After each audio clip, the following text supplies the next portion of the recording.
So the NBA has released their schedule. Let's talk about it. Michael Bolton. Thanks, Josh. It's Michael Bolton here, and it's time for another episode of the Locked On Fantasy Basketball Podcast. Let's get to it. Let's get to it, indeed. You are Locked On Fantasy, your daily NBA fantasy podcast. Part of the Locked On Podcast Network, your team every day. Hello and welcome to the Locked On Fantasy Basketball Podcast, brought to you by Basketball Monster. My name is Josh Lloyd, and it's just a prank, bro.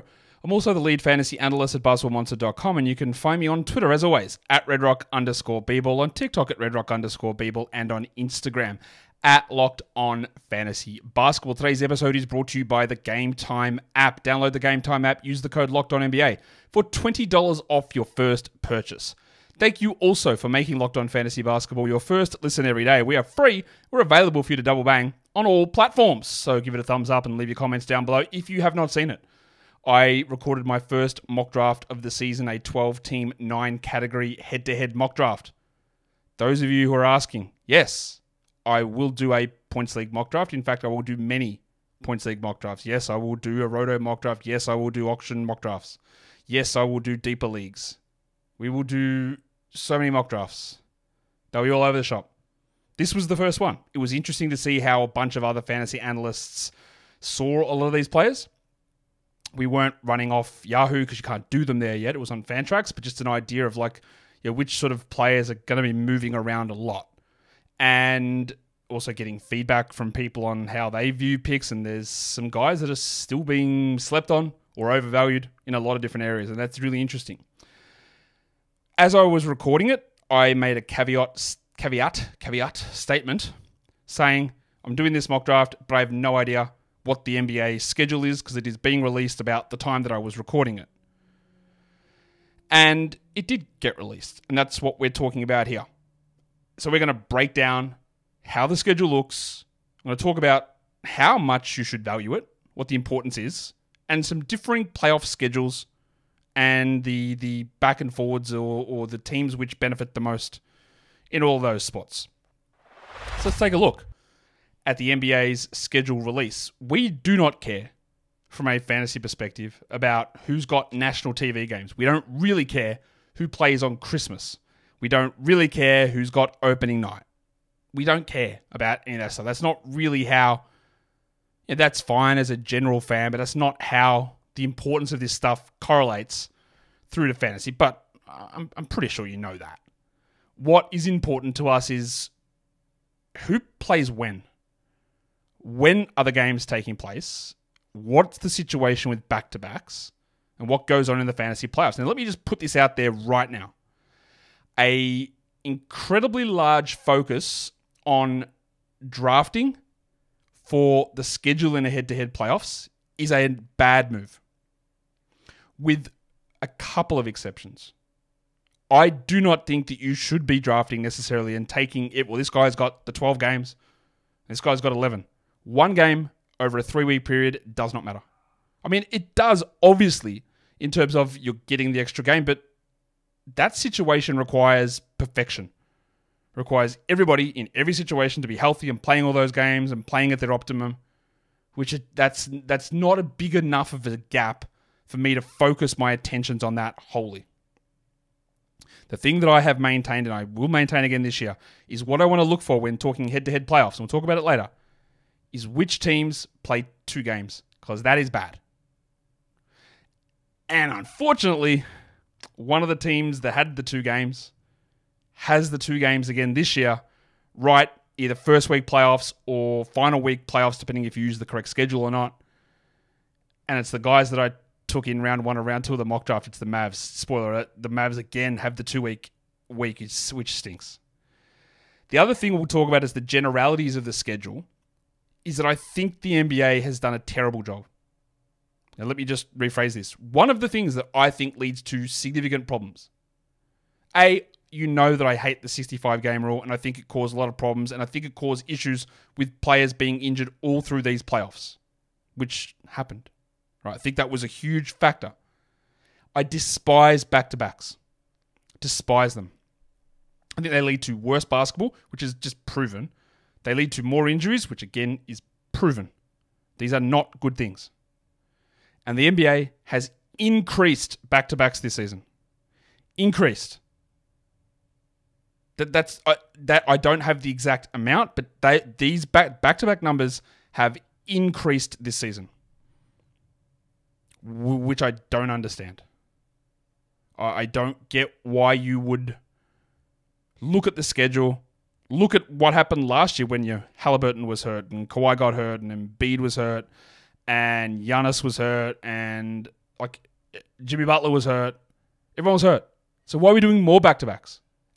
On the same hand, telling teams you have to play through back-to-backs and we need you out there no matter how bad it is for your health or how bad it is for the showcase games in the playoffs.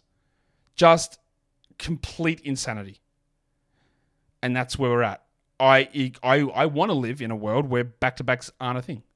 We don't have to work because it is ridiculous that is a thing that happens. And it's ridiculous that we've moved into that zone of going more back-to-backs when over the past 5 to 6 years, they'd brought it down and kept it down. Honestly, just some of the... maybe I'm completely wrong in misreading this. I'm not. But maybe I am. I'm not. Increasing the back-to-backs is just honestly one of the stupidest things I've ever seen. So, let's talk about just some basic sort of housekeeping stuff first off. You'll ask this question, someone will ask this question many, many times this season. They'll ask the question, when should you end your league? And my recommendation is the following. You should end your league. Playoffs should end on March the 23rd, which is week 21. Now, again, this is important to note. Fantasy week 21 is week 22 of the NBA schedule. In fact, that might even be different because we'll talk about the in-season tournament a little bit later. But week 20, and this is why I always think we should talk dates, not week numbers. I want to get away from talking week numbers, even though that's the default that everyone just says. I hate it because it's confusing. So I think you should end your playoffs in week 21, which is the week that ends on March 23rd, final day, March 23rd. Yahoo's default has always been they will end playoffs 1 week before the regular season, which is week 23, and that's April 6th. Ridiculous. Should never do it. I can't play Yahoo cash games because of location restrictions. But honestly, it's one of the reasons I would never play a Yahoo head-to-head Pro League because of the date of that finish. The Roto ones, absolutely no problem. And then ESPN's default schedule is even worse somehow. They go through to the final day of the regular season, week 24, and that's on April 13th. Now, ESPN's a little bit different because they go 4 weeks, default for their playoffs, 2 2-week matchups. But finishing on April 13th is insane, clearly. That's not what should be happening, right? We should not be looking at going like that. That period of time is ridiculous. It's insane. It doesn't have any reflection on any sort of managerial skill long-term in fantasy, and it just isn't something that should exist. Yep, we agree on that. I hope we do. I hope we agree on that. Today's episode is brought to you by the Game Time app. You're buying tickets to an event. Of course you are. You love events. We all love events. And Game Time is the place you got to go. They're an authorized ticket reseller for Major League Baseball right now, so that's already a plus. But you can do other sports there as well. And so many of the features they got, well, they're just so useful. We all know about the zone deal. You save money because you just don't pick a specific seat. You just say, this area, this bay, this section. Game Time picks the section and you save money. You could actually save up to 60% on tickets on Game Time by getting the last minute tickets, because as we get closer to the game time, the prices go down. So take the guesswork out of buying Major League Baseball tickets. Maybe you want to go see the best team in Major League Baseball, the San Diego Padres, Petco Park. What an awesome stadium, by the way. Take the guesswork out of buying Major League Baseball tickets with Game Time. Download the Game Time app, create an account, and use the code LOCKEDONNBA for $20 off your first purchase. Terms apply. Again, create the account, use the code LOCKEDONNBA for $20 off. Download Game Time today. Last minute tickets. Lowest price guaranteed. All right, so we're here and we've spoken about the those basics out of the way for playoffs. Playoffs? We're going to talk fantasy playoffs later in the show. Let's talk about back-to-backs. I already started on my back-to-back discussion. So let's talk about where we are with these. There are 2 teams this season who have 17 back-to-backs. 17. It's too many. From memory, last season, the most back-to-backs that we had was 15. It might have been 16, but I believe it was 15.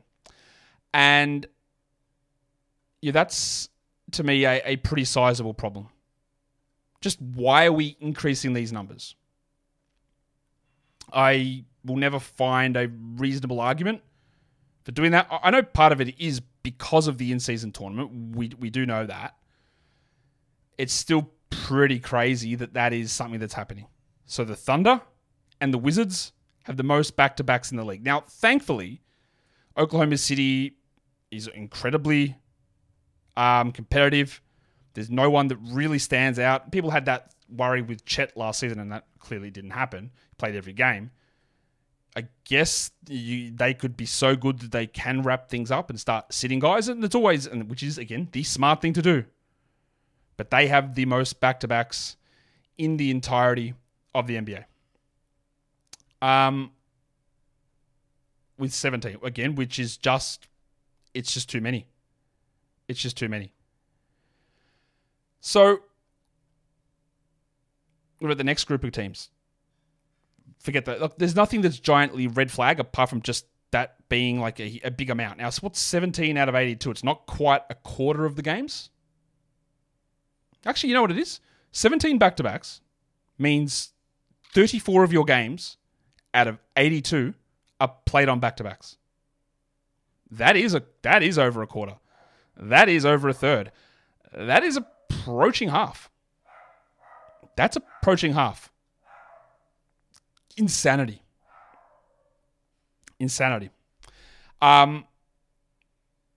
What about the teams that got 16 back-to-backs? Because there are a few of those. We've got the Nuggets, the Kings, and I feel like every single season, the Clippers are at the top of this list. And I know they're in this big market and they've got this alleged big market advantage.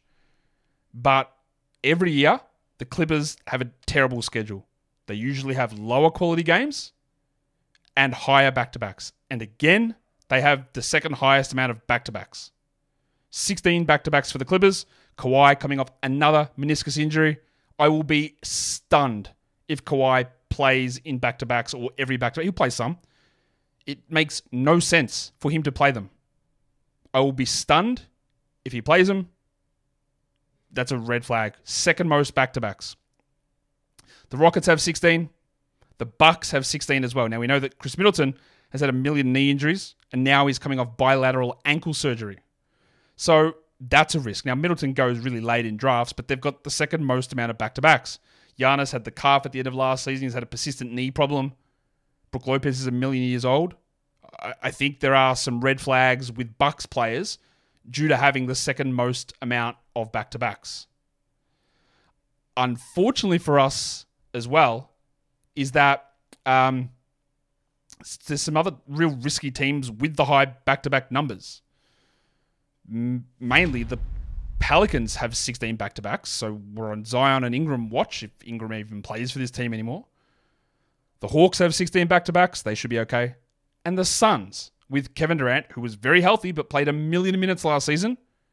And part of the risk of back-to-backs is not just that there's going to be routine rests all the way through.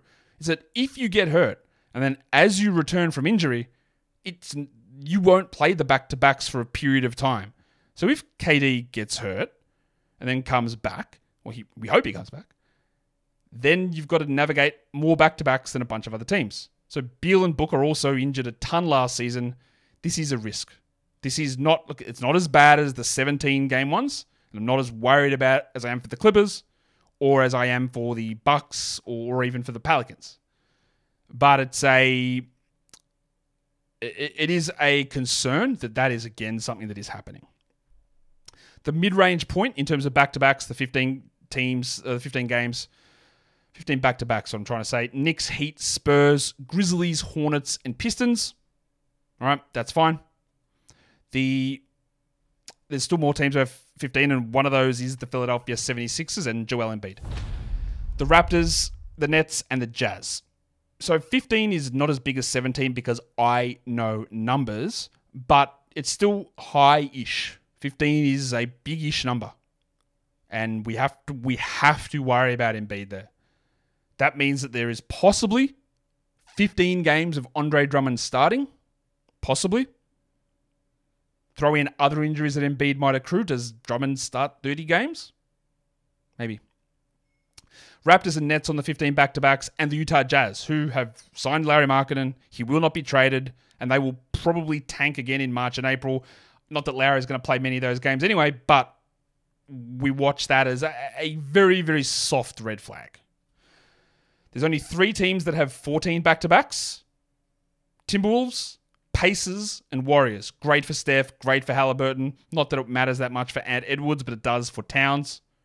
That's really good news there. And the low-end teams, 13. In the past, the back-to-backs, we've had about a 2 back-to-back difference. 13 to 15, 14 to 16, whatever. This year it's 4, so it is more important. The Magic, and I've for some reason I put that load management little call out next to the Magic. That is not who the load management is about. It's about Boston.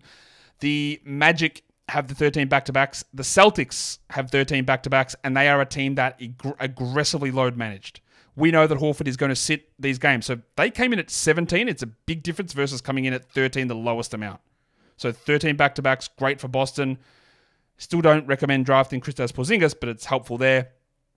It means that there's less opportunity that is easier to come across for Brown and Tatum and White and Holiday. They will still rest them, guaranteed, but they've only got 13 back-to-backs. The Bulls have 13 back-to-backs. Not that worried about anyone there. The Lakers, the lowest amount of back-to-backs, so LeBron and AD.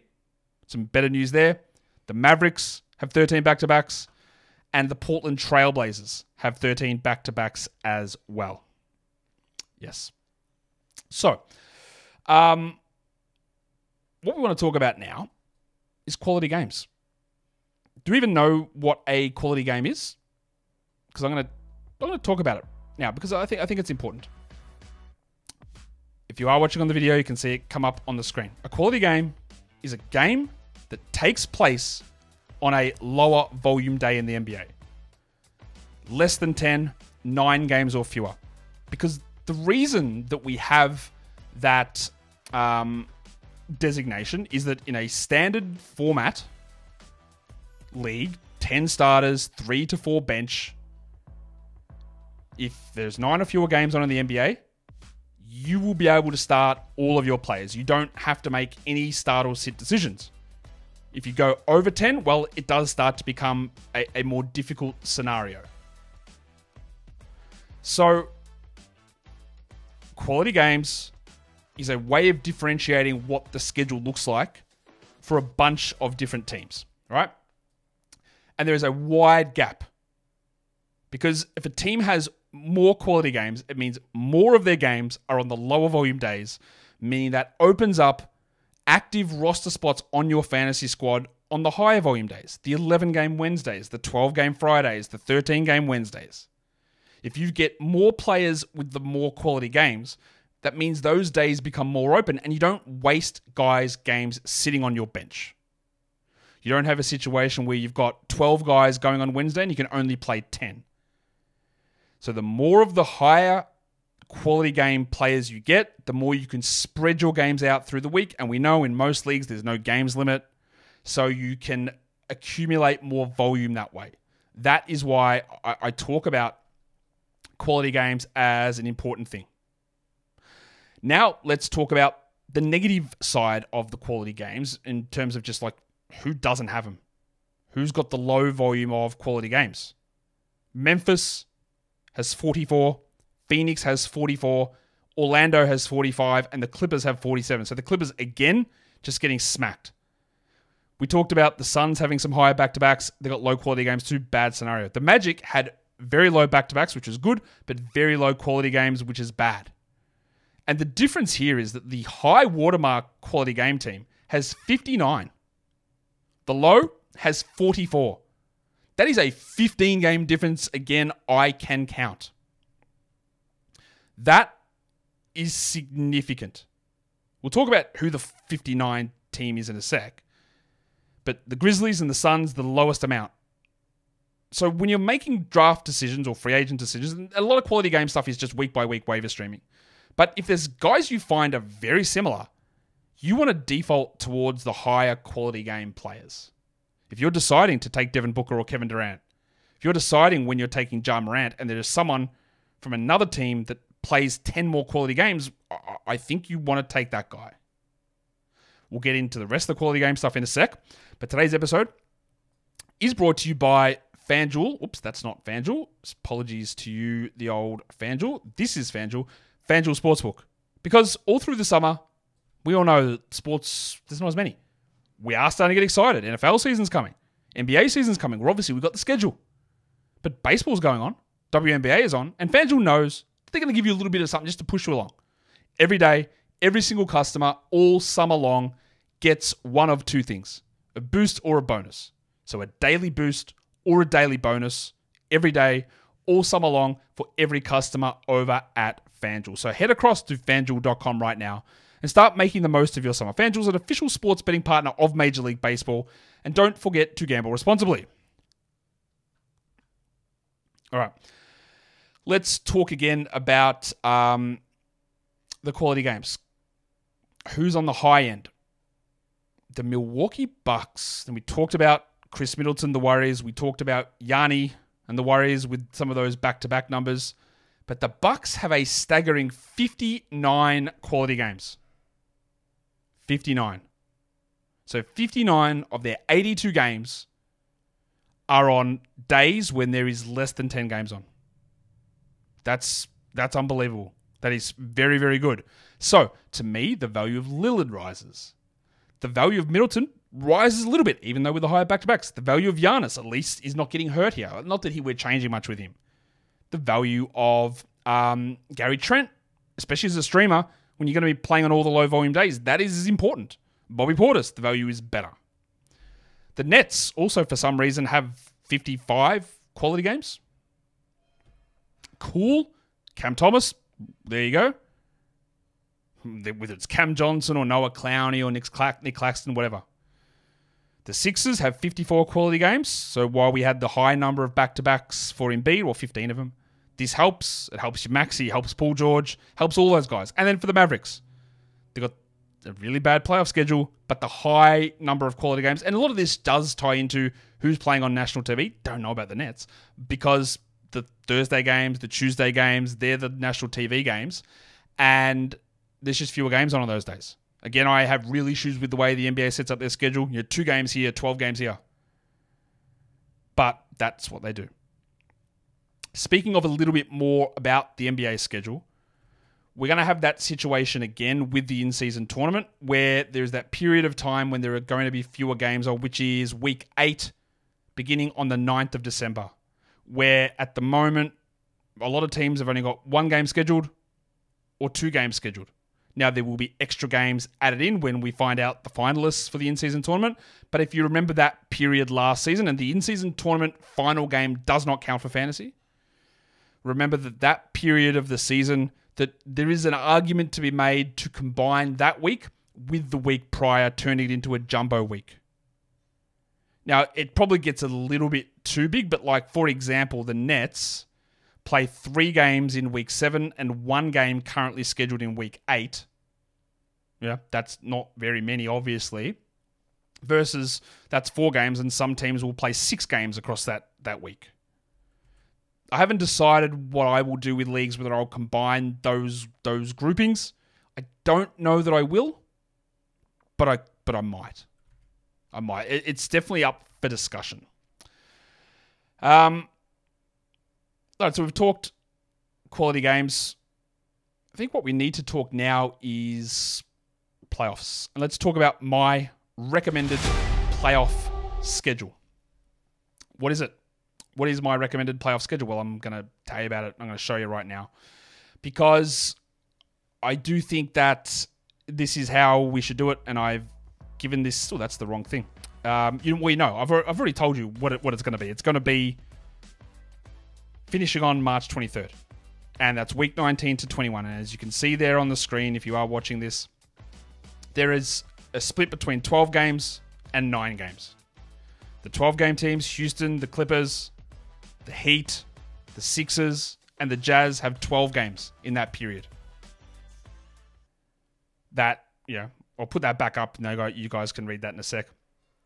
We'll just go back and forward with some of this stuff. They're the good teams, 12 games. But what is the major takeaway from this period of a playoff schedule, week 19 to 21, is there are 4 teams during this period, who played 2 games in a week. The Cavs, the Magic, the Pelicans, and Cavs, the Pelicans, the Magic, and the Mavericks. The Mavericks played 2 games in week 21, which is finals week for this iteration of how I want the playoffs to run. And that is where the discussion comes in, because last year I had Luka Doncic as the 4th best player, and I did not want to take him at pick 4. I'd take him at 7 or 8 because a 2-game week in finals week kills you. Last year, if you go and have a look at that week when he played 2 games, I believe Luka was the 45th ranked player and maybe the 29th ranked player in points leagues for playing 2 games. You just cannot return top 10 numbers in that few games. You cannot do it. Now, it always comes down to a point. Is that I'm not telling you not to draft Luka. What I am telling you is don't do what I did in the mock draft today, where I took Luka and Kyrie round 1 and round 2. That will kill you. You might get to the title game and you will lose. You cannot recover from that. Do not do that. These other ones like the Cavs, Cavs, Pelicans, and Magic. We're talking about the Cavs and the Magic have week 19 2 games, and the Pelicans week 20 2 games, which makes DeJounte and Zion and Ingram and Mitchell don't want a 2-game week, man. The only thing I'll say is if you're playing with a bye situation and the team has 2 games in week 1, then you're probably going to be okay. But you've got to be really confident of getting that bye. But the Mavs one is really tough. It's really tough to be able to get through that with a 2-game week in finals week. Like, you don't want your first-round player to be the 45th best player for the week. That's very hard to come back from. I think I got distracted, and I was going to tell you that I'm not saying to not draft Luka. What I am saying is that now the discussion has to come in of like, where is the cutoff? And I haven't worked this out yet because I'm just getting this information now. Where is the cutoff behind who I would put ahead of him? Would I put Anthony Davis ahead of him? Would I put Shai Gilgeous-Alexander ahead of Luka? Because that 2-game... I don't care about a 3-game week that much. But I do care about a 2-game week. Like, a 2-game week probably takes Donovan Mitchell out of the first round for me. Don't worry that much. The Pels and the Magic are later round guys. But the impact there is Mitchell, and it's Luka, and then Kyrie to a lesser extent. 2 of the worst teams in the NBA have a 5-game week during this playoff schedule, and it's in week 20. It's the Nets, and it's the Wizards. You might say, that's great, I'm going to load up. I would have very little confidence that the Nets and the Wizards play all their main guys as they are tanking and trying to get a better draft pick. I don't think that they're going to be playing all 5 games. Like Cam Johnson, maybe Ben Simmons, Cam Thomas, Nick Claxton, Jordan Poole, Kyle Kuzma, Malcolm Brogdon, if they're still on the team. I don't think prioritizing Nets or Wizards players because of a 5-game week at this point in drafts is going to be worth it. I don't think it's going to be worth it. For, I think very clear reasons. I just don't think you're actually going to get the 5 games out of them. So, I will put that... I just put it up on the screen again. I'm going to put it up again here on the screen. The overall... What do you call it? The schedule part of it. Just to run through just for everybody, which we'll cover this a lot more later on, but you can always come back and reference this. Who plays how many games when. We've got most teams play 11. You can see that on the screen. Then it's Toronto, Boston, the Knicks, Mavericks, Suns, Pelicans, Wolves, Bulls, Lakers play 10, and the Magic play 9. So they've got a 2-game week, the Magic, and they only play 9 games. That is a very bad schedule. A very bad schedule. Like I said, 9 games is the low for a team, and that's the Magic. The high is 12. The Clippers, the Rockets, the Sixers, the Jazz, and the Heat. Knowing how many quality games a team has is important. Like the Bucks, for example, only play 11 games in that playoff period, but every single one of their games is on a low volume day. The Nets play 11 games total, and 10 of their 11 games are on low volume days. We already mentioned they've got a 5-game week. Now, they're a harder one to deal with because of the ways that all these guys can be sat down. We will cover all this stuff, obviously more during the season. Let's look at Yahoo's default playoff setup. Because again, a lot of people are going to join leagues with people, and the people are just going to click the default and not make changes, and you're going to be stuck with this stuff. So week 21 to 23, we've got, again, the key takeaway is there's only one team in Yahoo's default playoff schedule who has a 2-game week, and it is Dallas again. This is week 1 of the playoffs, so if you do have a bye, then it doesn't impact you. But like I said, you got to get that top 2 seed for this not to impact you. If you are in Yahoo default playoffs, I think that that is the first round of playoffs. You should feel okay if you've got a super strong team. It's not like we're not talking complete avoidance of these Mavs guys, but I'm not going to be as aggressive trying to find other guys in those positions as I would be in my default playoff settings where that's championship week and I just can't, I'm up against the best of the best theoretically and I can't recover from it. There are no teams during this time frame who have a 5-game week. No one has a 5-game week. Let's have a quick look at how it all plays out. We still go from 12 through to 9 weeks. This is week 21 through to week 23, remembering the naming of the weeks. The Knicks, the Pacers, and the Kings play 12. The Wolves play 9. The majority of teams play 11. And then we've got Magic, Celtics, Thunder, Grizzlies, Hawks, Nets, Pistons, Bucks, Mavericks, Pelicans, and Suns, who have 10 games during that period. 10 or 11, look, that doesn't make that much of a difference. We're really looking at the extremes. 12 versus 9 is, I think, where we've got to pay or focus our attention. Like I said, this makes it maybe not harder, but when we look at Minnesota in the Yahoo default playoffs have 9 games. So does that... You should not take Anthony Edwards in round 1 anyway. And hopefully this is another reason why you wouldn't. 12 is the high. That's Knicks, Pacers, Kings. So really good with the Halliburton value.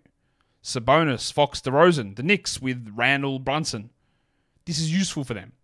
The Bucks, again, they are the highest quality game team in the NBA. All 10 of their games over this period are quality games. The Knicks play 12 games total, like we just said. 10 of their games are quality games, but they also have 2 back-to-backs, which is more than anybody during that period. More than anyone. Again, back-to-backs, problems that we need to pay attention to, we know. I will put that back on the screen again just so you can have a look at the teams that where they play their games. They get 11 and 10. We don't worry that much about it. It's pretty straightforward stuff. It's about the extremes, and in the extremes here, it's Minnesota with 9, and it's the Knicks, the Pacers, and the Kings who have the 12 games over this period of time. That's where we get into that more important scenario. I said the Knicks have 2 back-to-backs. My bad. The Knicks have 4 back-to-backs, which is 2 more than the Pacers and the Kings. My bad. 4 back-to-backs for the Knicks, which is the most back-to-backs of anybody during this time. Interestingly, the Bucks have the 10 quality games and 0 back-to-backs. So while they only have 10 games, they probably have the best schedule of anybody just in terms of usability. Not a single back-to-back for the Bucks. Every one of their games is on a low volume day. Now, it doesn't directly impact the top-end guys because you play them anyway. But it just means you open up other opportunities on your roster for guys to get in there and play.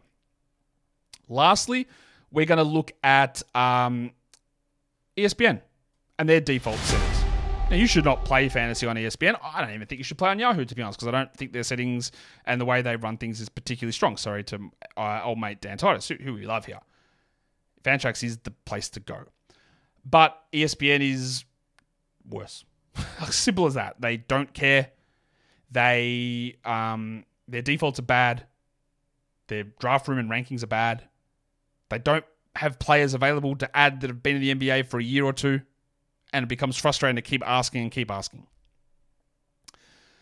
So the takeaway from this period, remember their playoffs are 4 weeks. 2 2-week matchups is the default on ESPN. Okay.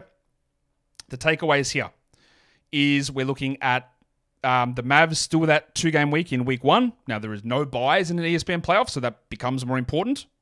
There are no 5-game weeks. Now, last year, you may remember that at the end of the season, there was this weird scenario with the final week having a 0-game day, 2 15-game days, 2 0-game days, and 2 15-game days. We do not have that this season. Usually, the NBA takes the entire day off, the entire day off for the NCAA championship game. They take that entire day off, usually. They are not doing that this year. Now, there are limited games on. There's only 2 games on, but they are not taking the day off. They're still doing the 15 games Friday, 0 games Saturday, 15 games Sunday. That is still a thing. But there is only 1 0-game day, and that is Saturday, April the 12th, instead of 2 that we had last year. So that is different. That is different. For the ESPN default, we go from 13 through to 16. The Knicks, the Pacers, and the Kings are the same teams who are on top here with 16 games. And then the Mavericks and the Wolves only play 13 games. So as you'll note, it's pretty bad for Dallas across the board here.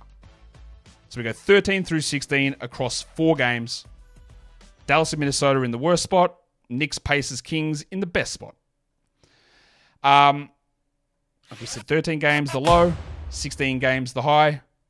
The Knicks play 16 games, 11 are quality games. That is the most quality games of anybody. But they do have 5 back-to-backs over this period. That is more back-to-backs than anybody. Brooklyn, Atlanta, and Milwaukee have 10 of their 14 games that are on quality games. In fact, I think there's a couple of others. There's also the Pacers and the Kings, 10 of 16 are quality games. And Miami and Philadelphia, 10 of 15 are quality games. So that's your brief breakdown, I guess, of how the fantasy playoffs currently look. And our major takeaway should be more back-to-backs. 17 versus 13 is a large back-to-back discrepancy. Huge quality game discrepancy with Milwaukee sitting at 59 and the worst team sitting at 54. These are big discrepancies. And we need to be paying attention to that. We have to be wary of the 2-game week, and Dallas cops it again, along with Orlando, Cleveland, and the Pelicans in my recommended playoff dates. Wasn't expecting to do this video today, but here we are, and now we're done.